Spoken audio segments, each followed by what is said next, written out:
ناظرین السلام علیکم ورحمۃ اللہ وبرکاتہ۔ آنکھوں کو بیدار کر دے وعدہ اے دیدار سے، زندہ کر دے دل کو سوجے ظہر مختار سے۔ اثر کرے نہ کرے سن تو لے میری فریاد، اثر کرے نہ کرے سن تو لے میری فریاد، نہیں ہے داد کا طالب یہ بندہ اے آزاد۔ جی ہاں ناظرین، سب سے پہلے آپ تمام عزیز دوستوں کو اور ہمارے تمام معزز بڑے اور بزرگوں کو اور ہمارے تمام ماؤں اور بہنوں کو ہمارا ادب سے بھرا سلام قبول ہو، اور بعد اس کے ہمارے گلشن کے تمام مہکتے ہوئے پھولوں کو یعنی تمام چھوٹے چھوٹے بچوں کو، ننھے منھے بچوں کے ساتھ ہمارا پیار اور دعائیں ہیں۔ آئیے تو اب ہم پیش کرتے ہیں تصوف کی روشنی میں محمدی اسلام کی حقیقت، وہ اسلام جو تمام عالم کے لیے رحمت ہے۔ جی ہاں ناظرین، اب ہم پیش کرتے ہیں تصوف کی روشنی میں اسلام کی تاریخ اور محمدی دین کی حقیقت۔ میں اس پیشکش کو امت محمدیہ کے ان افراد کے نام معنون کرتا ہوں جو صحیح رہنمائی اور قیادت سے محروم ہیں اور نام و نہاد علماء کے دام و تروز میں گرفتار ہیں۔ جی ہاں ناظرین، اس سے پہلے جو بیان حقیقت آپ حضرات پچھلے ایپیسوڈ میں سماعت کیے، اسی موضوع پر اور آگے کے واقعات اور بیانات سماعت فرمائیں۔ آئیے تو ہم سماعت کرتے ہیں۔ خلیفہ کا انتخاب۔ خلیفہ سوم حضرت عثمان نے وقت خلافت لینے جو فرمایا تھا اس پر قطعی عمل درآمد نہیں کیا، یعنی مجلس شورا منعقد ہوئی جس کے صدر عبد الرحمن بن عوف نے پوچھا کہ اے علی، حضرت عمر کے شہادت کے بعد کا واقعہ ہے۔ ناظرین بغور سماعت فرمائیں کہ مجلس شورا منعقد ہوئی جس کے صدر عبد الرحمن بن عوف نے پوچھا کہ اے علی بتاؤ، اگر تم کو خلیفہ بنا دیا جائے تو اگلے دونوں خلفاء کے قدم پر قدم چلو گے کہ نہیں؟ حضرت علی نے جواب دیا، اگلے دونوں خلفاء سے اگر کوئی لغزشیں ہوئی ہو تو میں اس لغزش پر قدم بقدم چلنے کا اقرار کیسے کروں؟ البتہ میں مستحد ہوں، خدا اور رسول کے راستہ پر قدم بقدم چلوں گا۔ مجلس شورا نے کہا کہ اب عثمان سے پوچھا جائے، چونکہ عثمان چاہتے تھے کہ کسی طرح خلافت مل جائے تب تو مجھے اختیار ہوگا، پھر کون مجھے ٹوک سکتا ہے، لہٰذا ابھی مجلس شورا جو بھی کہے ہاں میں ہاں کر لیا جائے تاکہ میں خلیفہ بن جاؤں۔ جبکہ مجلس شورا کے صدر نے پوچھا کہ اچھا عثمان تم بتاؤ، اگر تم کو خلیفہ بنا دیا جائے تو تم اگلے دونوں خلفاء کے قدم بقدم چلو گے؟ عثمان نے جواب دیا، ضرور ضرور، اس میں کیا شک و شبہ ہے، اپنے خاندان کی طرفداری تو نہیں کرو گے؟ عثمان نے کہا قطعی نہیں۔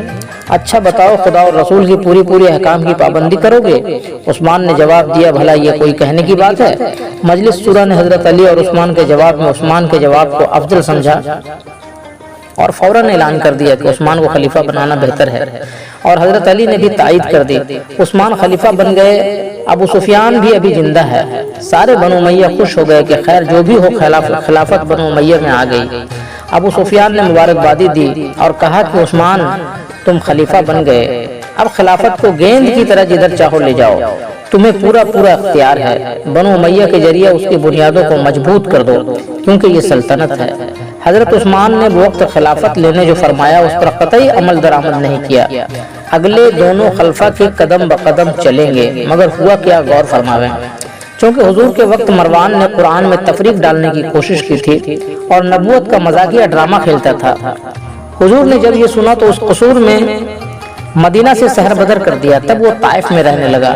ابو بکر نے اپنے زمانہ خلافت میں 5 کوس اور دور کر دیا، حضرت عمر نے اپنے خلافت میں 5 کوس اور دوری بڑھا دیا اور مدینہ میں آنے کی بھی ممانعت کر دی، مگر عثمان نے خلیفہ ہوتے ہی اس سحر بدر ماتوب مروان کو پھر مدینہ میں بلوا لیا۔ یہ تو اگلے خلفاء کے قدم بقدم نہیں خلاف ورزی ہوئی، لہٰذا یہ وعدہ وفا نہیں، وعدہ خلافی کی۔ نمبر 2، خلافت پانے کے لیے عثمان نے وعدہ کیا تھا کہ میں خاندانی طرفداری قطعی نہیں کروں گا، مگر خلیفہ ہوتے ہی فوراً معاویہ گورنر شام کو شام، حمش، فلسطین، لبنان ملکوں کا گورنر جنرل بنا دیا اور مروان کو اپنی بیٹی بیاہی اور فدق کی جائیداد اپنی بیٹی کو دے دیا، جس کو ابو بکر نے رسول کی بیٹی کو نہ دے کر فرمایا تھا کہ یہ بیت المال کی جائیداد ہے۔ اور غنائم افریقہ کا 5 لاکھ دینار مروان کو دے دیا جو بیت المال کے لیے تھا، اور بازار محرون کی سالانہ آمدنی بیت المال کی تھی، وہ مروان کے بھائی حارث بن الحکم کو دے دی، اور اپنے رضائی بھائی عبداللہ بن ابی سرح کو گورنر بنا کر مصر کی حکومت دے دیا، اور حضرت عمر کے بنائے ہوئے گورنر کو معزول کر دیا۔ یہ عبداللہ بن ابو سرح وہ واجب القتل شخص ہیں جس کو فتح مکہ میں حضور نے قتل کرنے کا حکم دیا تھا، مگر عثمان نے جان بخشی کی سفارش کی تھی۔ حضرت عمر کے بنائے ہوئے گورنر بشرا کو معزول کر کے عثمان نے اپنے ماموجاد بھائی عبداللہ بن عامر کو گورنر بنا کر بشرا اور کوفہ کی حکومت دے دی۔ عثمان نے اپنی حکومت کی ساری ذمہ داری مروان کو سونپ دی تھی۔ مروان جو بھی چاہتا تھا عثمان کی مہر لگا کر کام کر لیتا تھا، یہاں تک کہ دوسرے عہدوں کے لیے بھی فرمان قتل لکھ کر مہر لگا کر اموی افسروں کو دے دیتا تھا کہ فلاں فلاں کو قتل کر دو اور اس کا چارج تم لے لو۔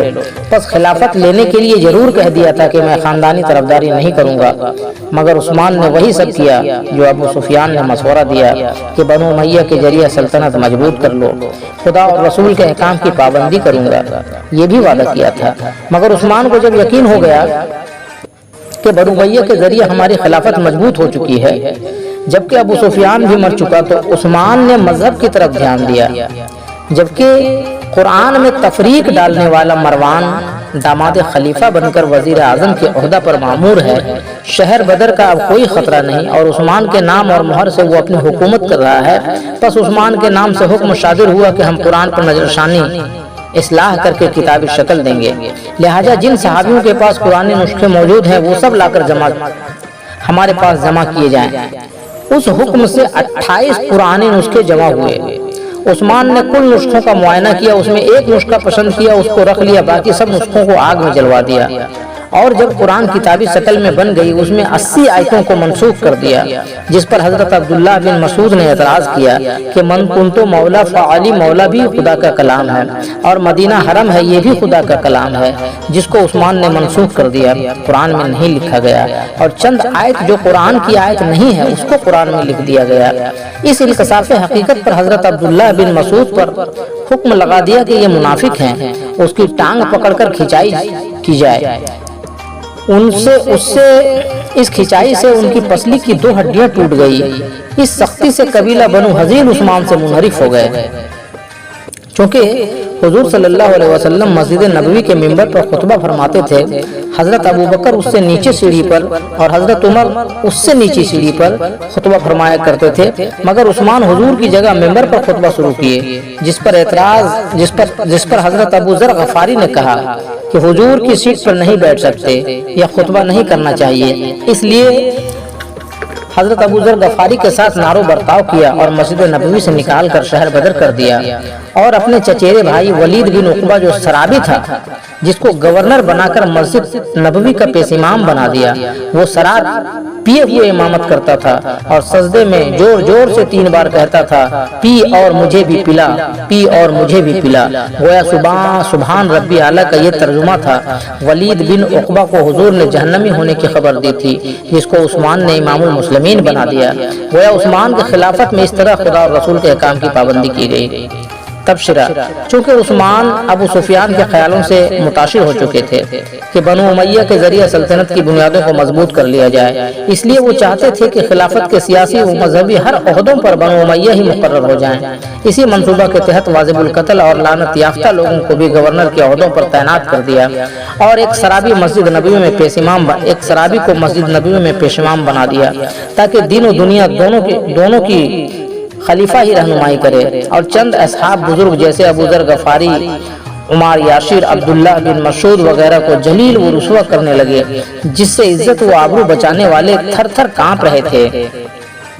پس عثمان کی خلافت سے بنو امیہ تو بہت ہی خوش تھے، مگر باقی سارے قبائل پریشان حال ہو کر عبد الرحمن بن عوف سے کہا کہ عثمان جو کر رہے ہیں یہ سب تمہارا کیا کرایا ہے۔ عبداللہ بولے کہ واللہ میں ایسا گمان نہ کرتا تھا، لیکن اب میں خدا کو درمیان دے کر کہتا ہوں کہ زندگی بھر عثمان سے بات نہ کروں گا۔